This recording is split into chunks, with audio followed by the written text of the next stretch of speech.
Deputy commissioner Malir कब्जा mafia पर मेहरबान, क्या मामला कुछ और। कोरोना से मुबैना हलाकत, मैयत की पपरी कब्रस्तान में तदफीन। लिंक रोड पर कोरोना कब्रस्तान मौजूद होने के बावजूद पपरी में तदफीन क्यों की गई। गुलाम शब्बीर नामी 54 साला शख्स गुलशन हदीद का रिहायशी बताया जाता है। तदफीन कल मौरखा 7 मई 2020 के रोज पपरी कब्रस्तान में हुई। 2 डॉक्टर्स SHO बिन कासिम, मुख्तियार बिन कासिम, असिस्टेंट कमिश्नर की मौजूदगी में तदफीन की गई। मैयत को जिना अस्पताल से ईदी एम्बुलेंस में लाया गया था। बगैर पोस्टमार्टम वजह मौत कोरोना बताई जा रही है। सवाल ये है कि करीब ही कोरोना कब्रस्तान के लिए 80 एकड़ जमीन, 20 एकड़ पर मुश्तमिल जमीन मखसूस करके इसमें 2 मैयतों की तदफीन भी की गई थी, और अब मकतूल शब्बीर की मज़कूरा जमीन पर तदफीन क्यों नहीं की गई।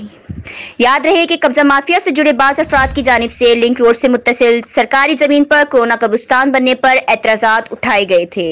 कब्जा माफिया से जुड़े बाज़ अफराद की जानिब से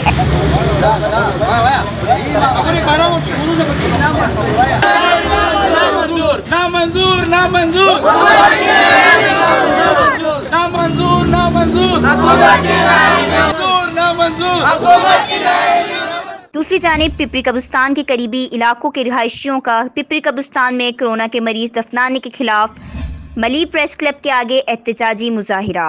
अब देखना यह है कि इस मरीज का क्या होता है और हुकूमत सिंध इस पर क्या एक्शन लेती है। कैमरामैन अली के साथ मुख्तियार चांडियो, वर्ल्ड न्यूज़ उर्दू, कराची।